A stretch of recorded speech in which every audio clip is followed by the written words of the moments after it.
საღამომშვიდობის თქვენ დღის სტუმარს უყურებთ, მე თათაჩი გვილაძე ვარ. დასრულდა რა ოპოზიციურ სპექტრს შორის რამდენიმე კვირიანი კონსულტაციები დასახელდა საქართველოს სავარაუდოდ 30 საარჩევნო ოლქიდან თბილისის 6 ოლქში მაჟორიტარობის კანდიდატები. მათ შორის არის გიორგი ვაშაძე, რომელიც კენჭს ისნის რაიონში იყრის, მაგრამ ისნის რაიონში ახალი საქართველოს ლიდერი ერთადერთი ოპოზიციური კანდიდატი არაა, რომელიც ქართული ოცნების დასამარცხებლად იბრძოლებს. ამავე რაიონში საკუთარი კანდიდატურის დაყენებას ქართული ოცნების ყოფილი დეპუტატი დავით ჭიჭინაძე აპირებს. არ ვიცით კიდევ რომელი პოლიტიკური პარტია დააყენებს ოცნების საბრძოლოდ თავის კანდიდატურას, ამიტომ ვკითხოთ გიორგი ვაშაძეს, როგორი იქნება მისი სტრატეგია არჩევნებში გასამარჯვებლად და როგორ აფასებს ის ზოგადად ოპოზიციური სპექტრის საერთო შეთანხმებას მაჟორიტარებთან დაკავშირებით. სწორედ გიორგი ვაშაძე იქნება ჩვენი პირველი სტუმარი ამ საღამოს. ამის შემდგომ კი ეთერს იუსტიციის უმაღლესი საბჭოს არამოსამართლე წევრ ნაზი ჯანიზაშვილთან ერთად გავაგრძელებთ. ჯანიზაშვილია ის პირი, რომელიც მეორე არამოსამართლე წევრსა და ახალი პოლიტიკური პლატფორმის დამფუძნებელს ანა დოლიძეს დაუპირისპირდა და თქვა, რომ დოლიძეს თავისი ახალი საქმიანობის გამო მოუწევს დატოვოს იუსტიციის უმაღლესი საბჭო. რატომ უნდა დატოვოს ანა დოლიძემ საბჭო, ვინ აფინანსებს მას და რა გახდა ყოფილი თანამებრძოლებისათვის წყალგამყოფი? გავიგებთ ჩვენი სტუმრისაგან. აქვე ვიტყვი, რომ ჩვენ ეთერი რა თქმა უნდა შევთავაზეთ ანა დოლიძესაც, მაგრამ მან მიზეზად მოუცდელობა დაასახელა და გადაცემაში სტუმრობაზე უარი გითხრა.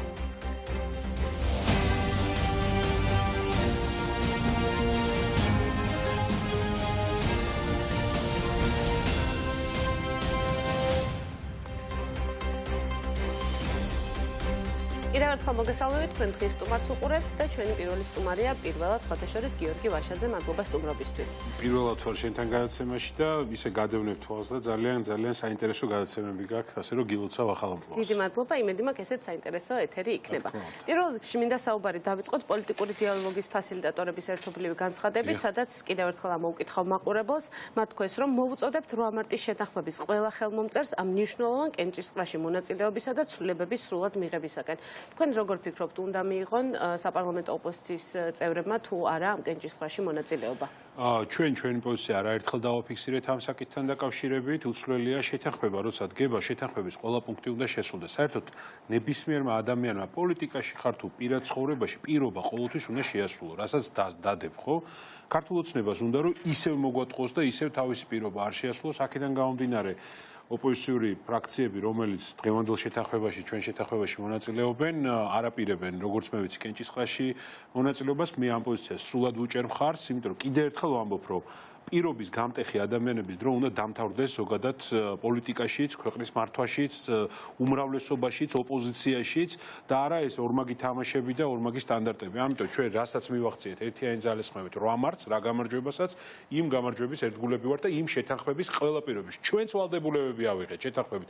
ესე არ არის რომ მარტო ქართულმა ოცნებამ აიღო ვალდებულებები. ჩვენც კომპრომისებზე წავედით, იმიტომ რომ სრულად პროპორციულ სისტემას ვამბობდით და 30 მაჟორიტარული ოლქი მაინც იქნება, ხო?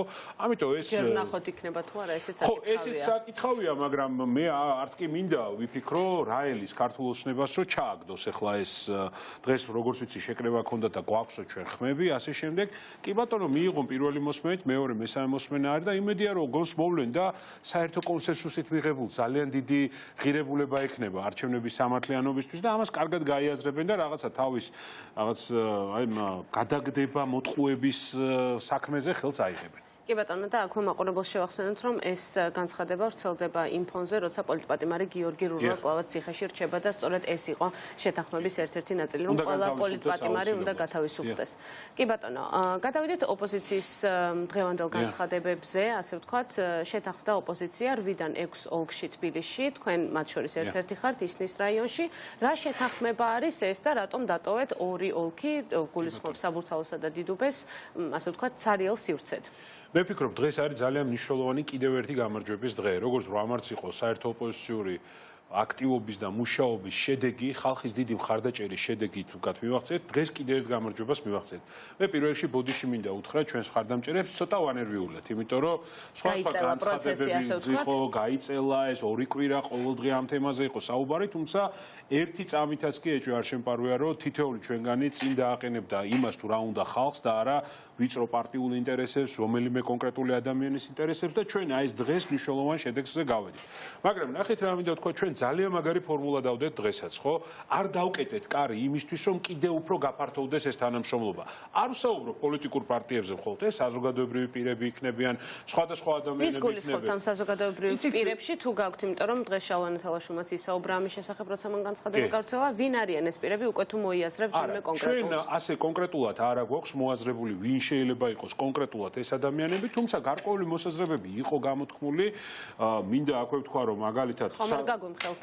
არა, ვერ ვიტყვი ნამდვილად, იყო რაღაც მოსაზრებები და ამაზე ვიმსჯელებთ. რაც შეეხება პოლიტიკოსების მხრიდან, იყო გამოთქმული მოსაზრება თაკო ჩარკვიანთან დაკავშირებითაც საბურთალოს რაიონში, თუმცა ამაზე უნდა ვიმსჯელოთ ჩვენ სულ ყველამ ერთად და საბოლოო გადაწყვეტილებები მე ვფიქრობ, რომ ღირსეული ადამიანია, ასევე სხვა ღირსეული კანდიდატები არიან და აქედან გამომდინარე ჩვენ ნელ-ნელა პროცესი უნდა. მთავარი დღეს მაინც რა არის, იცით, რომ ჩვენ კიდევ ერთხელ ვაჩვენეთ ერთიანობა. და ყველას მინდა საზოგადოებასაც უთხრა, რომ ეს რაღაცა დაცალცალკევება, გათითოკაცება, ეს არის ქართული ოცნების ინტერესი, ბიძინა ივანიშვილის ინტერესია, რომ ცალცალკე ყველა გადაგვტეხოს, ყველას მოუგოს ცალცალკე ჭიდაობაში. დღეს ფაქტობრივად ფართო მაჟორიტარული კოალიცია შედგა, ეს მინდა ვთქვა. ეს არის სრული შეთანხმება, ასე ვთქვათ, და ის საკმარისად ფართო არის თუ არა? არის თუ არა ეს აი იმ ერთობის, თქვენს ბევრს საუბრობთ, თქვენში არ გულისხმობ მხოლოდ თქვენ პირადად ოპოზიციურ სპექტრს, რომ ეს არის დიდი ოპოზიციური ერთობა. აი სრულად თუ შედგა, იმიტომ რომ ორი ოლქი როგორც უკვე თქვი, დარჩენილია ღია სივრცეთ. ეს ღია სივრცე დავტოვეთ იმისთვის, რომ კიდევ უფრო შეიძლება გაფართოვდეს, მაგრამ მე შემიძლია ვთქვა ცალსახად, რომ ოპოზიციური მხარდაჭერის 95%, რომელ პოლიტიკურ ძალებშიც არის, ის პოლიტიკური ძალები იღებენ მონაწილეობას ამაში და ეხლა 100%-იანი შეიძლება არაფერი არ იყოს რა.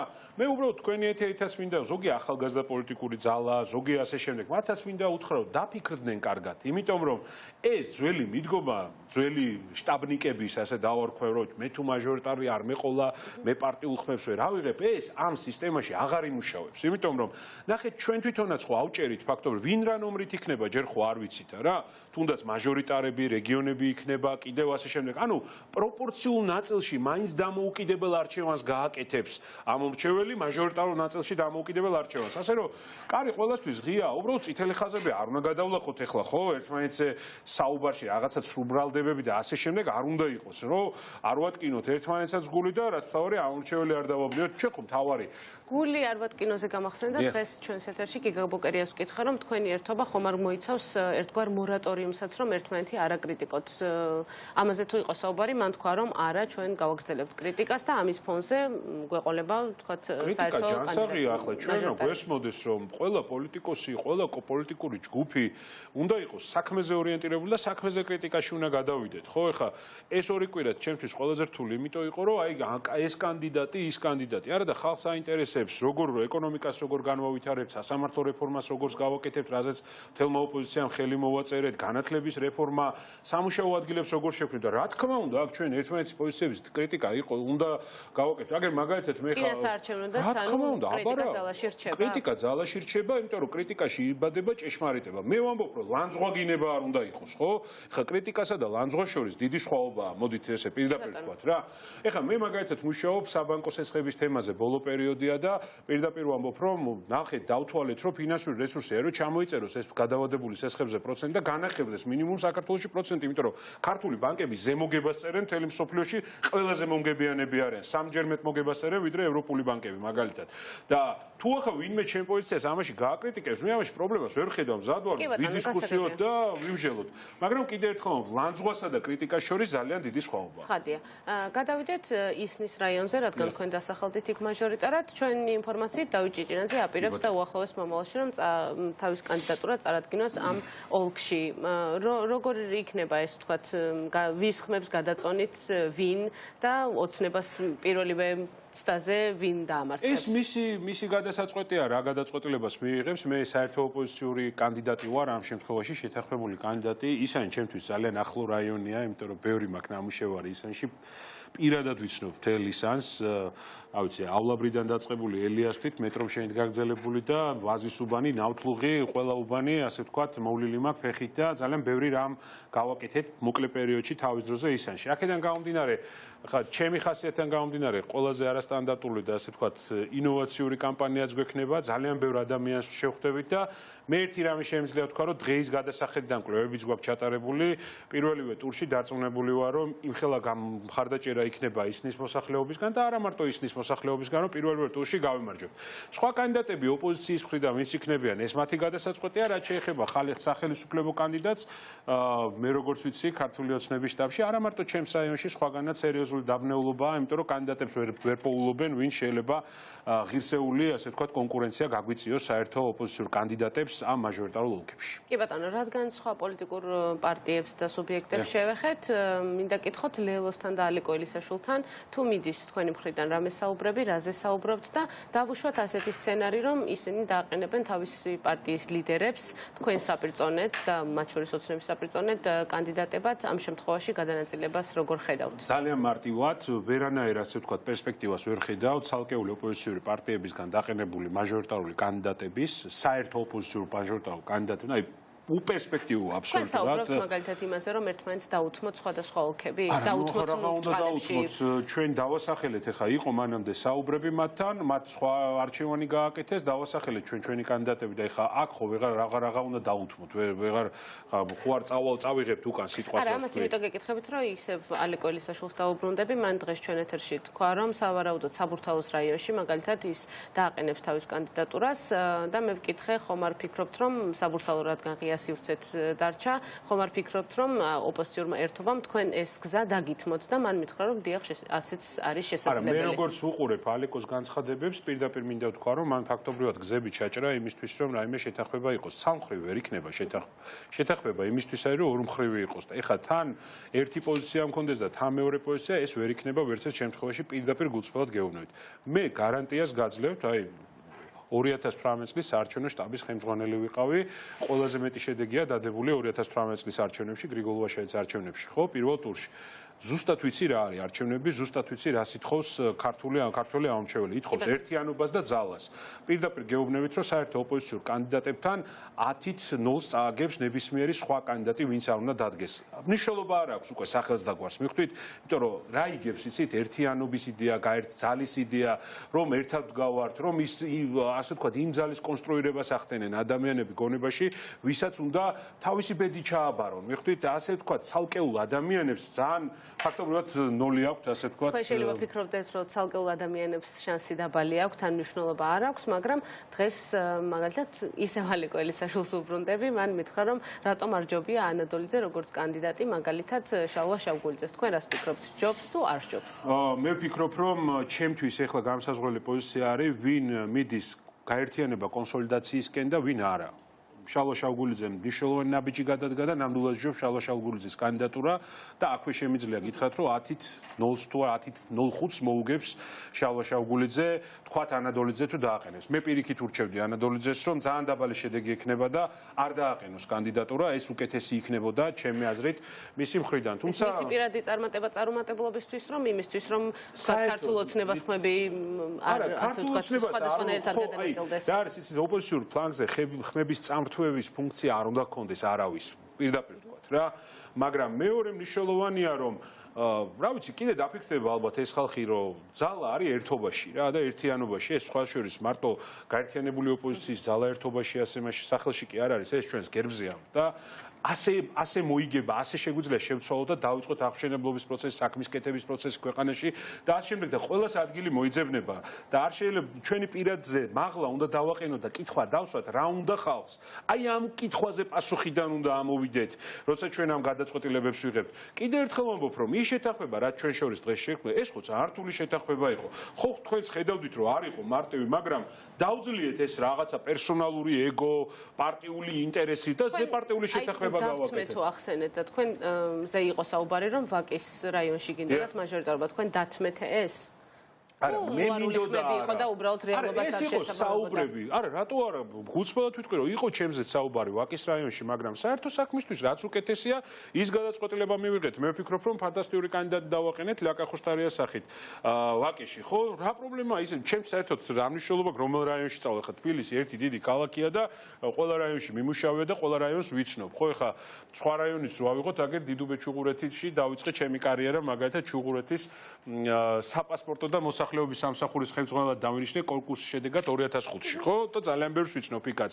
და იქედან დაიწყო იუსტიციის სახლის რეფორმა ჩემთვის, ხო? როცა დავიწყე ამ პროცესში მონაწილეობა. ასე რომ, მთავარი რა არის, იცით რომ აი აქ ამ გზით თუ ჩვენ გვინდა რომ ივანიშვილს გამოვტაცოთ მიტაცებული ხელისუფლება. პროდასავლური კურსი გააგრძელოს ქვეყანამ და დასავლეთისკენ სვლა და ინტეგრაცია. ნატოში ინტეგრაცია გააგრძელოს და რაც თავარია, უამრავი ეკონომიკური გაჭირვების პრობლემა გადავლახოთ, უნდა ვიაროთ კომპრომისების და შეთანხმების გზით და არა დაშლის და გათითოკაცების გზით. ეს არის ჩემი ამოსავალი წერტილი. ასე რომ გუნდურად სადაც გადამაქანებენ, იქეთ სავალ. მე ამის პრობლემა არ მაქვს და იმასაც გეტყვით, რომ ისნის მაჟორიტარობა ჩემთვის იმას კი არ ნიშნავს, პირიქით საერთო ეროვნულ დიდ კამპანიაში ვაპირებ მონაწილეობის მიღებას. ყველა რაიონში, ყველა სოფელში, ყველა ქალაქში ჩასვლას ვაპირებ და მთელი საქართველოს მასშტაბით მუშაობას ვაპირებ, იმიტომ რომ ჩვენ მთავარია იმედი მივცეთ ხალხს და ვაჩვენოთ რომ დიდი მომავალი აქვს საქართველოს. თანამედროვე საქართველოს ისტორიაში ხშირად იყო რომ აი რაღაც ერთი მიზნისთვის ბევრი პოლიტიკური და ეკლექტური პარტიები თუ სუბიექტები თუ ადამიანები გაერთიანდნენ საჯარო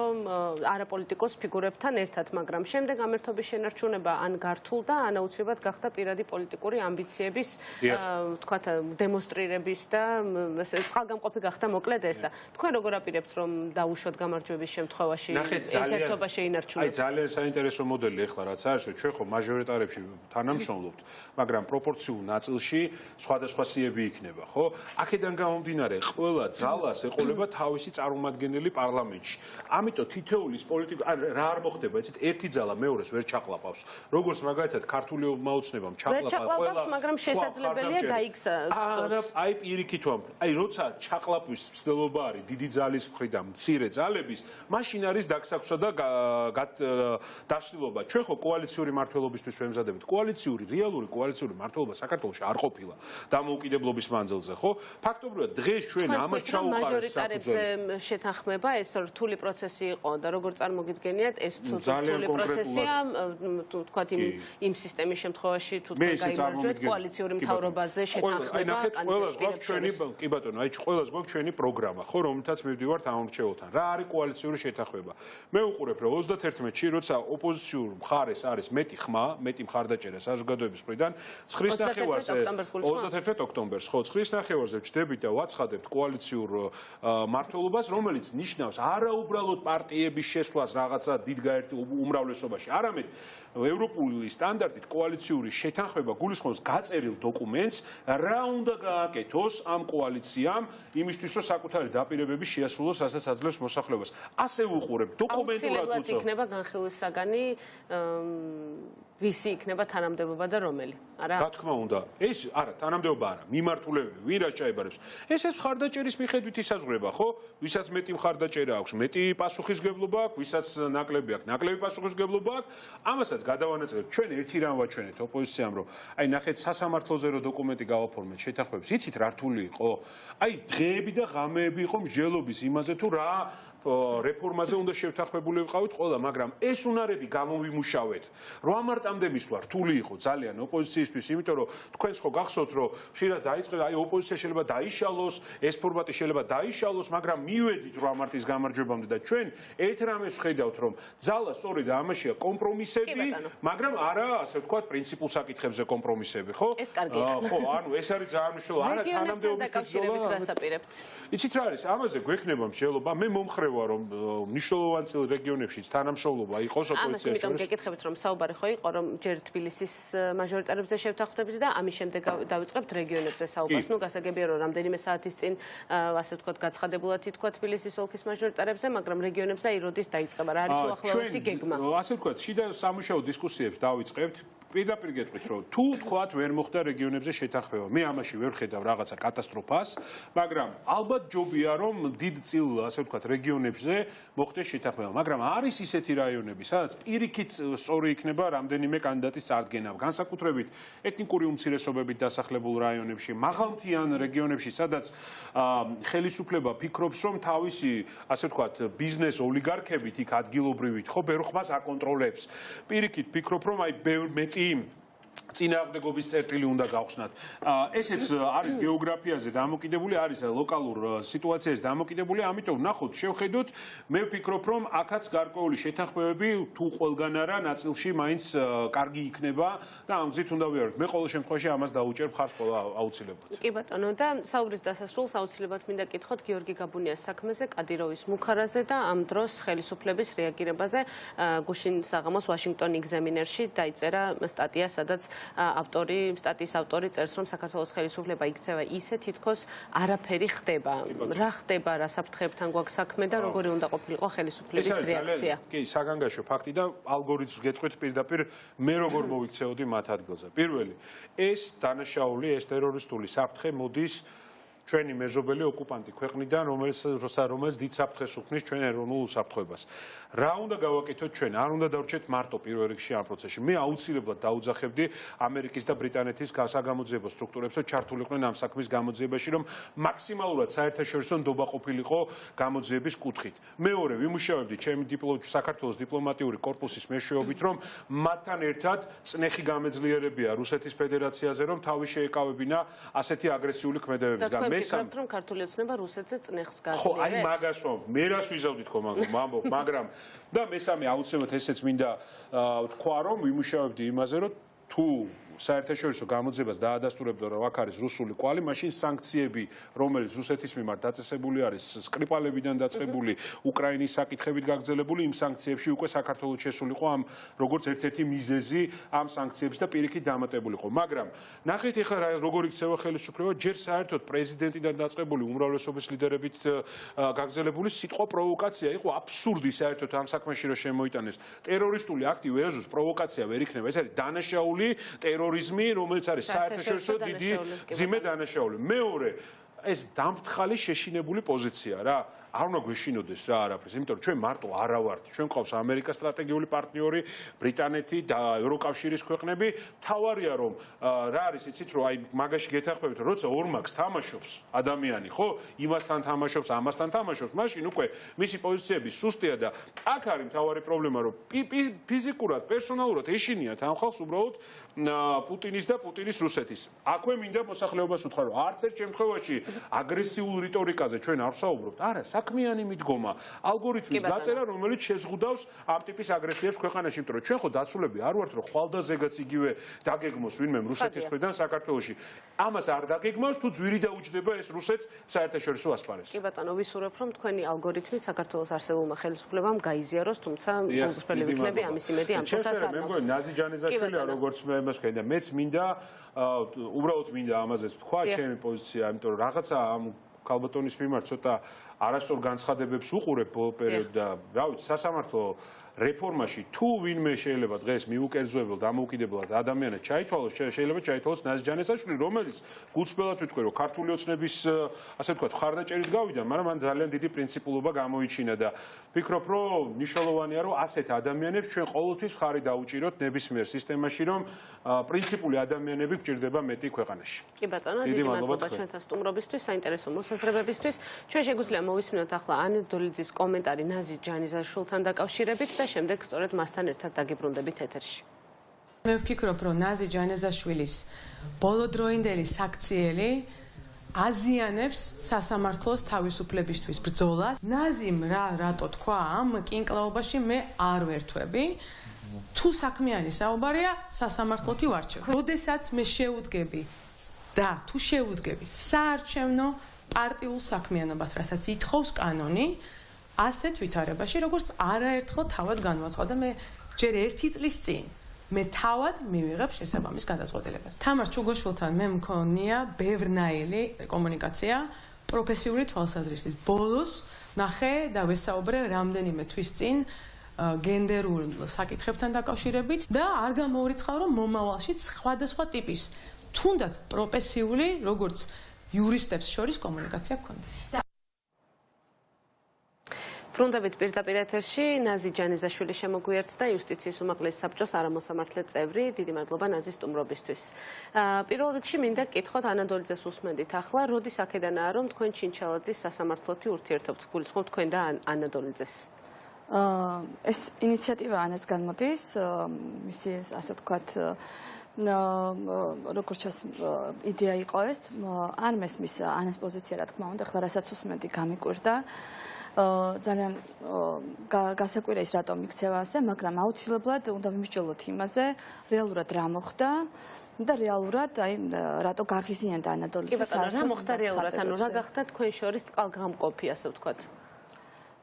ჩემთვის ყველაზე მნიშვნელოვანი არის ის, რომ სასამართლო სისტემა იყოს დამოუკიდებელი და სასამართლო სისტემაში სადაც არის ეგრეთ წოდებული კლანი და რომელსაც მე ვებრძოდა იმ ადამიანთან ერთად, რომელსაც აქვს შესაბამისი მორალური უფლება. ანადოლიძემ ის მორალური უფლება დაკარგა მას შემდეგ, რაც მან კანონი დაარღვია და მას შემდეგ, რაც მან ძალიან ინტენსიურად დაიწყო იმაზე ორი დღე ვსაუბრობთ იმაზე, რომ კანონი დაარღვია.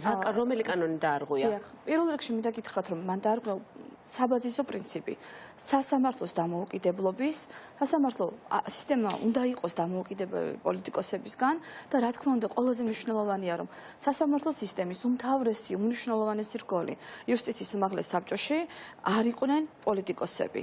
ეს გავლილი ეტაპი, ეს არის წარსული.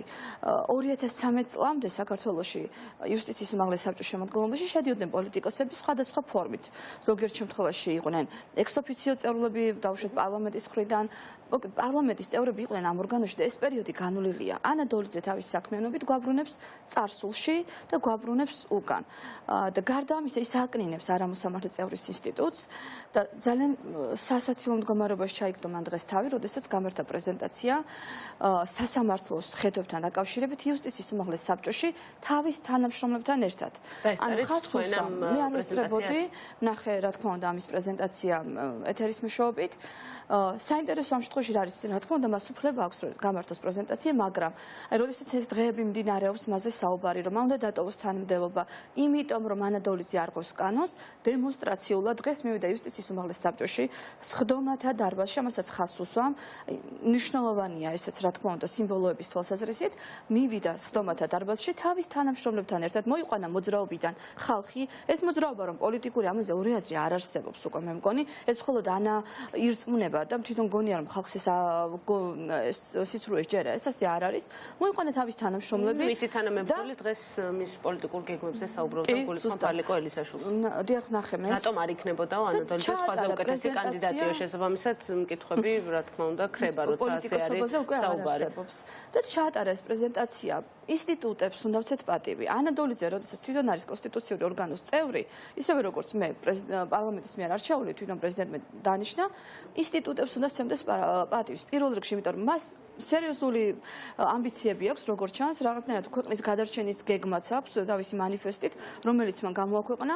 ადამიანი, რომელიც ინსტიტუტებს არცევს პატივს და თავისი პოლიტიკური მოძრაობის ხალხი მოყავს კონსტიტუციურ ორგანოში და იმ ინფრასტრუქტურას იყენებს თავისი პოლიტიკური მიზნებისთვის, ეს არის ყოველად სამარცხვინო რამ და ამ კითხვებს უნდა გასცეს პასუხი. მე კიდევ გავიმეორებ ამ შეკითხვებს. პირველი, ანადოლიძემ აუცილებლად უნდა გასცეს იმ კითხვას პასუხი, თუ რატომ არტოვებს თანამდებობას, ვინაიდან იგი არის კანონდარღვევი და სერიოზულ პრობლემას უქმნის თავის საქციელით იგი სასამართლოს. მან თქვა რომ მე რო გადავწყვეტ, მე გადავწყვეტ წავიდე თუ არა თანამდებობიდან. ხელი მოაწერა თუ ვინმეს არ ჯეროდა ეს, იმ სკეპტიკოსებისთვის ვამბობ, ვინც კიდევ ვირწმუნებოდა რომ ანადოლიძე თუ ხელს მოაწერს პლატფორმაზე სხვა პოლიტიკოსებთან ერთად პლატფორმის შექმნაზე, მაშინ იგი წავა, მაგრამ იგი არ წავიდა.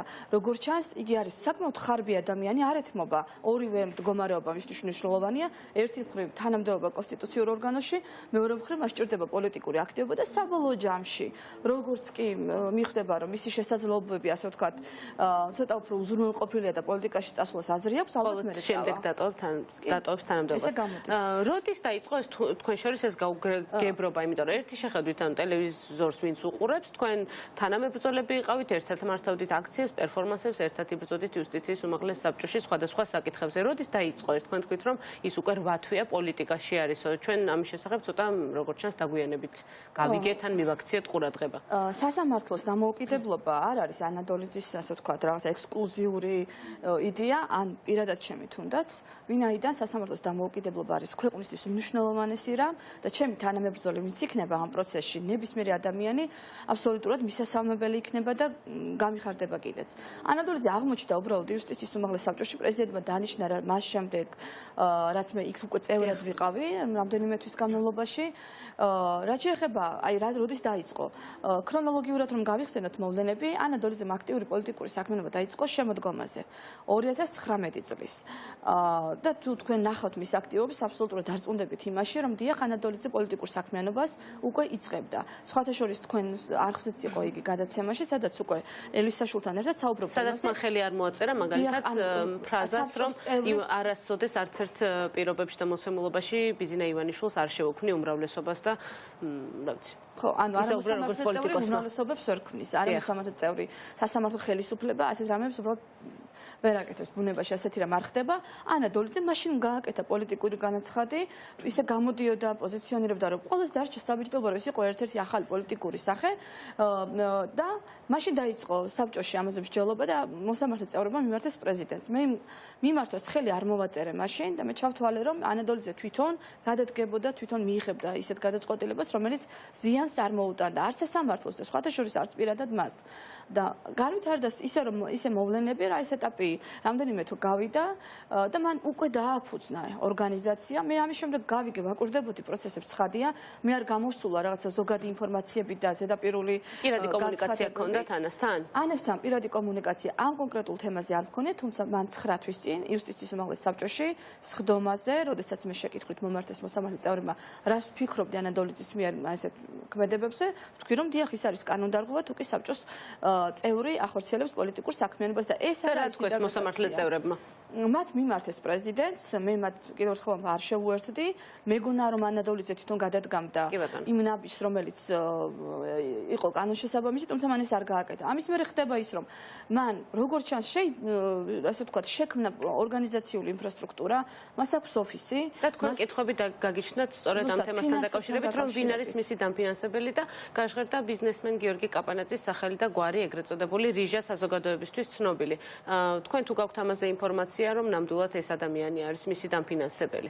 აბსოლუტურად დარწმუნებული ვარ იმაში, რომ ანადოლიძეს ვიღაც აფინანსებს. ვინ ხომ არ იცით? ვინ აფინანსებს? ხათე მე ეს არ ვიცი და სხვათა შორის მე თქვენი ეთერის მეშვეობით გავიგე მაშინ ამის შესახებ, მაგრამ მე არ ვიცი, არანაირი ფაქტები არ მაქვს ამასთან დაკავშირებით, მაგრამ დარწმუნებით ვიცი, რომ მას აქვს ოფისი, მას ყავს თანამშრომლები, დღესაც ნახე ისინი, მას ყველაფერი აქვს იმისთვის, რომ თავისმა ორგანიზაციამ და მოძრაობამ ფუნქციონირება შეძლოს და ამას სჭირდება დიდი ფული და დიდი თანხები. მარტივი არ არის ნამდვილად ამ ყველაფრის უზრუნველყოფა და ამ კითხვას უნდა გასცეს პასუხი. საიდან აქვს ანადოლიძეს ფული? მაშინ, როდესაც მას ამისი შესაძლებლობა და უფლება კანონით არ აქვს. ანუ რა ხდება იცით, მე შეკითხვები დავსვი ორი მიმართულებით. ერთი, იუსტიციის უმაღლეს საბჭოს არამოსამართლე წევრს აქვს თითქმის იგივე შეზღუდვები, რაც მოსამართლეებს. ანუ მოსამართლე ხო არ შეიძლება იყოს პოლიტიკური ლიდერი, რომელიმე მოძრაობის, ან ხომ არ შეიძლება იყოს არასამთავრობო ორგანიზაციის დირექტორი და განკარგავდეს იმის ფინანსებს. დაახლოებით იგივე შეზღუდვებს გვიწევს ჩვენ კანონი და ანადოლიძესაც რა თქმა უნდა იგივე შეზღუდვებს გვიწევს. ამ გადმოსახედიდან ანადოლიძის საქმიანობას რომ შევხედოთ, იყო თუ არა ის თქვენი აზრით გულწრფელი და დამოუკიდებელი იუსტიციის უმაღლეს საბჭოში თავის საქმიანობით? ხო, მე რატომღაც ვგონია, სხვათა შორის, რასაც ვაკურდები, აი იმ პერიოდიდან, როცა მან აქტიურად დაიწყო თავის მოძრაობაში, ასე ვთქვათ, საქმიანობა და სხვა მიმართულებით წასვლა, იმ პერიოდიდან მეტნაკლებად შეიძლება ითქვას, რომ რაღაცები შეიცვალა. იქამდე არ შემიტანია ეჭვი, გულწრფელად რომ გითხრათ, მის საქმიანობაში არანაირი საფუძველი არ მაქვს, რომ ეს ვთქვა, მაგრამ დღეს რაც ხდება, მე ამაზე აუცილებლად რეაგირება უნდა მოვახდინო იმით, რომ საზოგადოებას უთხრა რა ხდება საბჭოში. მე რომ მივდივარ ახლა იქ ერთ მხარეს ის ეგრეთ წოდებული კლანი, რა ველაპარაკო იმით ძალიან ზედმეტია მათთან საერთოდ რამე თემაზე საუბარი და კანონის უზენაესობაზე და ისეთ ღირებულებებზე, რაც დემოკრატიისთვის არის მნიშვნელოვანი. ამაზე ვილაპარაკებ მათთან. ესეც რა თქმა უნდა ჩიხია გარკვეულწილად, აქეთ არის ანადოლიძე, რომელიც უკვე ხელმოწერილად, გაფორმებულად, უკვე დადასტურებულად იგი არის პოლიტიკოსი და ეს არის ჩემთვის სრულად გაუგებარი, რატომ რჩება ის. პოლიტიკოსი, რომელსაც არ სურს რომ დატოვოს იუსტიციის უმაღლესი საბჭო. სულ ხარ და ვიზიარებ თქვენს, ასე ვთქვათ, განცდებს, რომ მარტო დარჩეთ ამ ხელა სისტემასთან საბრძოლველად. კი ბატონო, დაასრულეთ და დავამატებ თუ შეიძლება და რატომ არ მოვიდა ის თქვენთან დღეს ეთერში? იმიტომ რომ ვერ პასუხობს იმ შეკითხვებს, რამდენიმე დღეა მე ვიმეორებ ამ შეკითხვას. მან უნდა უპასუხოს, ვინ აფინანსებს მას, რატომ აფინანსებს მის ორგანიზაციას და თქვას ყველაფერი ღიად. არ შეიძლება პოლიტიკოსობა ხომ უნდა მას და ხო არის პოლიტიკოსი და ხო მაქვს სერიოზული ამბიციები ქვეყნის გადარჩენის. აი ასე დაიწყოს და თავიდანვე გამჭვირვალობით მაგალითი აჩვენოს ყველას და თქვა სიმართლე, ვინ აფინანსებს და მეორე რატომ არ მიდის თანამდებობიდან, რატომ არის მისთვის ეს მნიშვნელოვანი და დღეს კიდევ ერთხელ ვიმეორებ, ჩემთვის ყველაზე გასაკვირი ეს იყო, რომ დემონსტრაციულად მოვიდა და კიდევ ერთხელ პრეზიდენტია ჩაატარა თავის თანამშრომლებთან ერთად საბჭოში. კი ბატონო, აქვე მაყურებლისთვის განმარტავ, რომ ანადოლიძემ მოუსვლელობის მიზეზად მოუსვლელობა დაასახელა ჟურნალისტებს კი ამ კითხვებზე, როცა მან თქვენი კითხვები გაუმეორეს, უთხრა, რომ ნაის ჯანეზაშვილმა მიმართოს სასამართლოს. თანახმა იქნება, რომ ეთერში დაჯდეს და ჩემთან ერთად იმსჯელოს აი ნებისმიერ საკითხზე, რომელიც რა თქმა უნდა საბჭოს ეხება და მის საქმიანობას და იმ კანონდარღვევას, რაზეც მე ვსაუბრობ, ნებისმიერ დროს მზად ვარ, რომ მოვიდე თქვენთან ეთერში და კი ბატონო, და აქვე ვიტყუმეთ, რომ ჩვენც მას თქვენთან ერთად ვუთმობთ ეთერს დებატების რეჟიმში. თქვენ გასულ დღეებში ისაუბრეთ იმის თაობაზე, რომ თამარ ჩუგოშვილი გეკავშირდებოდა და გთხოვდათ, ასე ვთქვათ, გაჩუმებას. რა იყო ეს საკითხები, რატომ გირეკავდათ, როგორ ხსნიდა თავის ამ ზარს თქვენთან და საერთოდ რა ხდებოდა? ანუ ასე გვარდება იუსტიციის უმაღლეს საბჭოში საქმეები, რომ უმრავლესობის დეპუტატები რეკავენ და ეუბნებიან წევრებს, რომ გაჩუმდი ან არ გაჩუმდე? სხვებთან დაკავშირებით რა ხდება, არ ვიცი. თუმცა რა თქმა უნდა ეჭვები არსებობს, რომ მათ ძალიან მჭიდრო კავშირი აქვს ქართული ოცნების ხელისუფლებასთან და სხვადასხვა განცხადებებიც რაც საბჭოში კეთდებოდა მოსამართლეების წევრების მხრიდან ცხადია, რომ ამის დასტურია, მაგრამ პირადად რაც მე შემეხება, აუცილებლად უნდა ითქვას, რომ ჩემთან მის გარდა არავისგან არ ქონია კომუნიკაცია, მაგრამ ის იმ პერიოდში იყო ვიცე-სპიკერი, საკმაოდ მნიშვნელოვანი თანამდებობის პირი, როდესაც მე მიკავშირდებოდა, ეს შეიძლება ორ ეტაპად დავყოთ. თავდაპირველად იყო რამდენიმე ზარი, რომ იქნებ საბჭოში არ ყოფილიყო, ასე ვთქვათ, ასეთი ტიპის ხმაური, ნუ რა ხდებოდა და მე როგორც ხვდები, მას არ აწუხებდა საბჭოში მიმდინარე პროცესები, როგორც ქვეყნისთვის დამანგრეველი და დამაზიანებელი, რომ არსაჯულებაში არსებობს ასეთი სერიოზული გამოწვევა, ეგრეთ წოდებული დავუშვათ კლანი და იქ რაღაცა გავლენები და ასე შემდეგ. მას ეს ფიქრობ, რომ აი ამ კუთხით არ აწუხებდა, მე უფრო მგონია, რომ მასაც აწუხებდა პოლიტიკურად. შიგნით ქართულ ოცნებასთან და როგორც ქართული ოცნების ხელისუფლების ერთ-ერთ წარმოადგენელს, მაშინ აწუხებდა ეს, რომ არ ყოფილიყო საზოგადოებაში ეს ინფორმაცია გასული, აჟიოტაჟი და ყურადღება არ მიაქცია ხალხს იმაზე, რა ხდება მიეჩქმალად ჯიგრულ ქართულად, როგორც პრემიერი იყო და კი ბატონო, თამარ ჩუგოშვილმა თავის მხრივ თქვენზე თქვა, რომ თქვენ პოლიტიკური გავლენების ქვეშ ხართ. ვის გულისხმობდა და ვისი გავლენის ქვეშ ხართ? თუ ხართ? ესე იგი მეორე ნაწილსაც ვიტყვი და ამაზე აუცილებლად ვიპასუხებ და მეორე ეტაპი მისი მხრიდან ის იყო, რომ მე როდესაც დავიწყე კრიტიკა უშუალოდ ქართული ოცნების იმ კუთხით, რომ რეფორმები არ იყო წარმატებული, რომ სასამართლო სისტემაში არ შეიცვალა, ასე ვთქვათ, მოსამართლეთა ასე ვთქვათ, კორპუსი, მან მითხრა, რომ აი ასეთ განცხადებები არ უნდა აკეთო შენი ადამიანების მიმართ, რომლებმაც შენ აგირჩიეს თანამდებობაზე. ეს არის ერთჯერადი იყო თუ მრავალჯერადი? აი ეს ახლა ეს ფაქტი მეორეზე რაც ვთქვი, ეს იყო ერთჯერადი და ჩემთვის ეს არის გაუგებარი. ვინც აგირჩიეს იმას ნიშნავს, რომ აგირჩია, ეს მრისი ასე ვთქვათ, უფლება მოსილება იყო, კანონმდებლობით არის ეს დადგენილი, პარლამენტმა უნდა ირჩიოს არამოსამართლე წევრი, მაგრამ პარლამენტობაში არ წერია, რომ არამოსამართლე წევრი უნდა ემორჩილებოდეს და ასრულებდეს პარლამენტის დავალებას. ეს ალბათ ადრე არ გიკვირდათ, მაგრამ მას შემდეგ რაც გიორგი გახარიამ თქვა, რომ ჯიგრულ ქართულ პონჩი რაღაცების მოგვარება შესაძლებელია, მე მგონი ეს აღარავის აღარ უყურს ამ ქვეყანაში. ახლა მითხარით თქვენს პოლიტიკურ გავლენებზე, რაზეც თამარ ჩუგოშვილი საუბრობდა. არ ვიცი, რას გულისხმობს თამარ ჩუგოშვილი, დამისახელოს ერთი მაგალითი, რომელიც შეუძლია, სადაც შეიძლება იკვეთებოდეს პოლიტიკური გავლენები. რა ინტერესები უნდა მქონდეს მე დაასახელოს, უფრო მკვეთრად ისაუბროს ამაზე, მოუწოდებ, ვისაც ეს ეჭვები უჩნდება. მე როგორც კი გავხდი იუსტიციის უმაღლეს საბჭოს წევრი, 3 წელი გახდა ზუსტად ახლა, იმ დღიდან მე ვემსახურები ჩემს ქვეყანას, ვემსახურები სამართლიანობას. რატომ აქამდე არასოდეს არ თქვით იმის შესახებ, რომ თამარ ჩუგოშვილი როცა ის უმრავლესობაში იყო, თქვენ გიკავშირდებოდათ? უნდა მეთქვა აუცილებლად, ალბათ იქ რატომ არ თქვით? ანუ რამე შიში იყო თუ რას გაუფრთხილდა არა, შიში ნამდვილად არ იყო. უბრალოდ სადაც მივდიოდი, აი წრეში, სადაც მე ასე ვთქვათ, საქმიანობ იგივე სამოქალაქო საზოგადოებასთან, თუ სხვა პირებთან, რომლებიც აი ამ სფეროში არიან, ყველას ჰქონდა მასე ძალიან დადებითი შთაბეჭდილება და მოლოდინი, რომ ის რაღაცას შეძლებდა და რამე მნიშვნელოვანს გააკეთებდა. ამიტომ ჩემი მხრიდან ესეთი გამოსვლა, რომ იცით ერთ დღეს მე თქვა, რომ აი ეს მირეკავდა და რაღაცა შეიძლება ყოფილიყო ძალიან ამოვარდნილი იმ რეალობიდან. არ დაგიჯერებდნენ, ანუ ამას შეიძლება არც დამიჯერებდნენ. შეიძლება ნანობთ ახლა რომ მაშინ ვარ თქვით? არა, არ ვნანობ, მაგრამ სჯობდა რომ მე თქვა, აი, ვიცით, უფრო სინანულის განცდა ნაკლებად უყოს, იმიტომ რომ ის აღარ არის. საქმეს უფრო ასე წაადგებოდა მაშინ. ჯობია ყველაფერი ითქოს თავის დროზე, უმჯობესია და ამიტომ აი ანადოლიძის შემთხვევაში, როცა საჭიროდ ჩავთვალე და მივიჩნია რომ აი აფუძნებდა ის პოლიტიკურ პლატფორმას, იმავე დღეს გამოვედი და ვთქვი, არასოდეს არ უნდა გავჩუმდე და მე მივაჩნია რომ დაქალობით, მეგობრობით, მაკაცობით და კაბინეტებში და კიდევ კლანების მეშვეობით არ უნდა გადაწყდეს საქმე, უნდა დასრულდეს ეს ეტაპი ამ ქვეყანაში. მე ბევრ მაკითხა, რატომ არ გაესაუბრეთ ანას წინასწარ? ანას წინასწარ ვერ გავესაუბრები იმ თემებზე, რომელიც ეხება დავუშვათ მისი პოლიტიკური მოძრაობის დაფინანსებას. ასეთ თემებზე პირადად კაბინეტებში და მეგობრულად ყავაზე არ საუბრობენ. ამიტომ არის მნიშვნელოვანი დაქალობა და მეგობრობა უნდა გადავდოთ უკანა პლანზე, თუმცა მე გადასარევი ურთიერთობა მქონდა აქამდე ანადოლიძესთან. ყველაზე მნიშვნელოვანია ჩვენი ქვეყნის ინტერესები. ვინ მოდის პოლიტიკაში, ვინ არის პოლიტიკაში, ვინ არის სასამართლო ხელისუფლებაში, ამაზე ვილაპარაკოთ ღიად და ეს იქნება ჩვენი ქვეყნისთვის უფრო უკეთესი ვიდრე პირადი ურთიერთობები. დიდი მადლობა. ვიმედოვნებ, რომ სასამართლო გათავისუფლდება გავლენებისგან, ჯიგრულ ქართული გაგება აღარ იქნება ამ ქვეყანაში და საქმე გაკეთდება საქმიანად. დიდი მადლობა ქალბატონ ნაზის სტუმრობისთვის და ბოდიშს ვიხდი, რომ თქვენი გვარი დასაწყისში რამდენჯერმე შემეშალა. წარმატებებს გისურვებთ. მე კი ხვალამდე გემშვიდობებით. ხვალ 20 ივნისი არის ძალიან სევდიანი დღე ამ ქვეყნისთვის და ჩვენ საინტერესო სტუმრებთან ერთად შეგხვდებით ხვალ ამ ეთერით.